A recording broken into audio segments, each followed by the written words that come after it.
Boho Granny here. It's been a while and I'm finally checking back in. So, yes, I'm back on the traveling path and I am currently in Arkansas and I've got my phone upside down. So, I am going to be looking all over the place trying to figure out where I'm at. Had an issue. It's a bad issue too. And one that I hope you never come across. So, I have set up in a park somewhere in Arkansas and I had a little bit of a leak. So when I set up in the park, I knew there was a leak. I shut my water off because there was a leak. And I was going elsewhere for a month and a half waiting for the Boho baby to get out of school so she could come and join me and we could have our fun and film and show you where we were at and let you know how the park was and whether or not you wanted to come to this part of the country. Which it's beautiful, let me tell you, this part of the country is beautiful. We've been here before, you know we have. We were at the KOA last time. We're not this time, we're somewhere else. And there was a bit of an issue. So I had to, well, like I said, you know, I had to go back down to my home. I was going to be gone for several weeks. I was gone not even 24 hours. And I got a call from the manager. Now remember I told you I had a leak in the trailer. So I turned the water off. The water was off. Somebody turned it on. And my trailer got flooded. So I had to come back. So I came back and I'm devastated. However, in true traveler camper fare, everyone in this park has been incredible. They have helped me out with tools and information of where I could get stuff, and they've just been incredible. The lady behind me is the one that alerted it to everybody and got the water turned off to try and get it stopped. And you know, she stopped to see how I was doing and make sure everything was okay and asked exactly what happened. So I thought, you know, when I was on my way up, luckily I was only 5 hours away. So, you know, I was able to get up here pretty quickly. I did manage to sleep 2 hours before I got up here. But I didn't really think.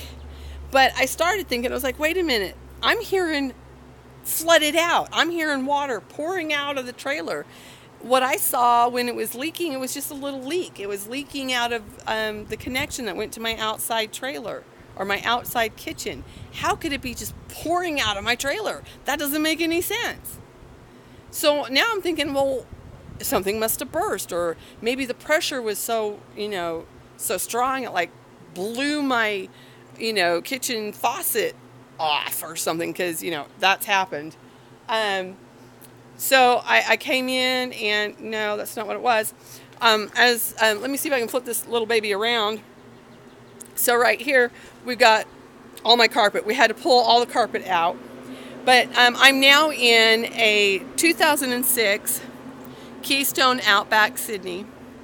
Like my other trailers, I like them because they are a aluminum framed trailer. So, and they are completely welded. So, and when I say completely welded, I mean each joint is welded all the way around, not just on one side. The other thing with Keystone is when they assemble these trailers, you know, they're on an assembly line. So when they're putting down the flooring, they're going to put down the vinyl first, and then they're going to put down the carpet and so on and so forth. They don't want to cut the vinyl, so they're going to put it on the trailer part, not necessarily slide outs, but on the trailer part they're putting down the vinyl. And if there is carpet within the vinyl or within the main floor, they're going to cut the carpet. That's more expensive, and put that down. So luckily I have vinyl underneath where the carpet was, so I'm not going to have to worry about that. I just had my friends pulled the carpet out for me, and we got all the tacks and that pulled out. But the carpet's drenched, and all this mud and everything that's here, it's from the carpet. The carpet had so much water in it that I had puddles coming out my carpet. So we're gonna come in. The neighbor gave me or let me borrow his industrial fan over here to try and dry out my slide out. So if you have a hard time hearing me, I'm sorry. If you have any questions, go ahead and post them and I'll try and answer them as much as possible. So we've got the slide out. We've had to open up the bunkette to try and dry that carpet. It was only half wicked with water. So we're hoping to be able to save that carpet there. I had to pull all of the insert here that was that had upholstery around it, and it had wicked water all the way up. We were able to get the water up and hopefully dried enough before it wicked too far up the wall, and I'm hoping that we can stop it from causing any damage on the walls. If you come through, it went all the way through into the bedroom. And I'm saying it wrong, and you'll find out why in a second. So originally what I thought it came from under here, from that line right there. That line has a leak in it. And that line is what goes out to the outdoor kitchen. And what I have found out, this is not the only Outback that has that issue, and that is a repaired line. That's not the original line. So it's happened before. When I came in, I'm going to turn you around. So when I came in to investigate what was going on in here, it was wet all the way into the living room, or the bedroom. The bedroom had carpet in it. So I started pulling things, and I was trying to get things up off the floor because I hadn't gotten everything set up yet. Like I said, you know, the BOHO baby was still in school, so I hadn't gotten everything ready. I was running out of space, so I was going to put something in the shower, and the shower is right over here. I opened up the shower door, and right here, as you can see, it has a little bit of a pan. Everything was floating. My gray water tank was full of water, and my shower, the shower head, was down and had been turned on, which I know for a fact was off. I know for a fact because when we first came and set the trailer on, or trailer up, I had the water on, which is how I found out I had the leak. But when the water was on, all the faucets were off and the shower was off. So how the shower got turned on, I have no clue. And how the water, I've been told different stories, but needless to say, the water got turned on. The shower was on. The shower filled up my gray water tank. The gray water tank, I didn't open my tanks because I wasn't here. I hadn't used the trailer. I just pulled the trailer out of storage. So the tanks weren't full. There was no reason for me to have my tanks open. We hadn't started camping yet. So the tanks weren't open. They filled up. Thank God it wasn't the black tank, because that would have been disgusting. It was just the gray tank. And it flooded my trailer.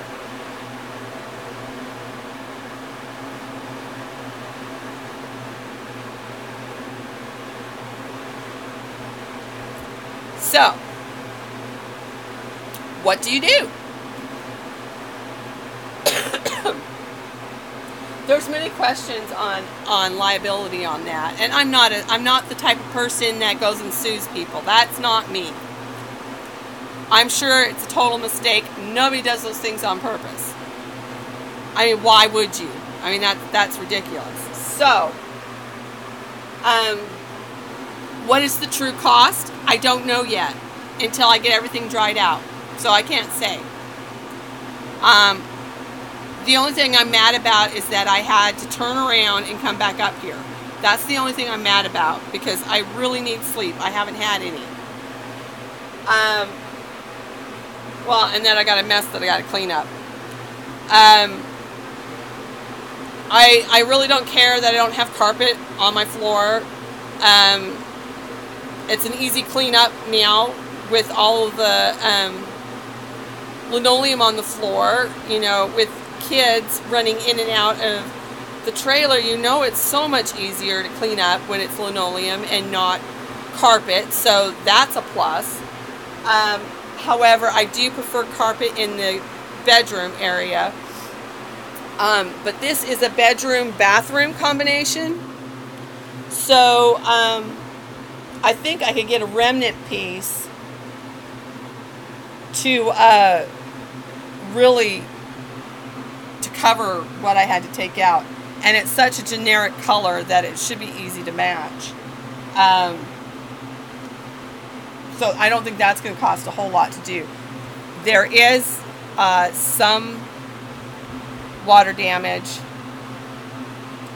because there is particle board in this floor.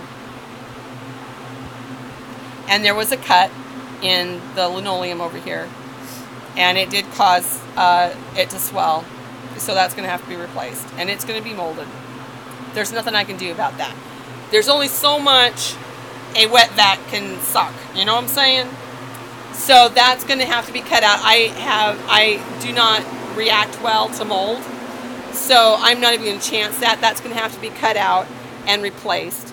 And I'm not going to hire, you know, an expensive dude to do it. It will be done inexpensively and get done properly, but not, you know, huge. So when I get the updates on that, I'll give you more on that. But I mean, relatively,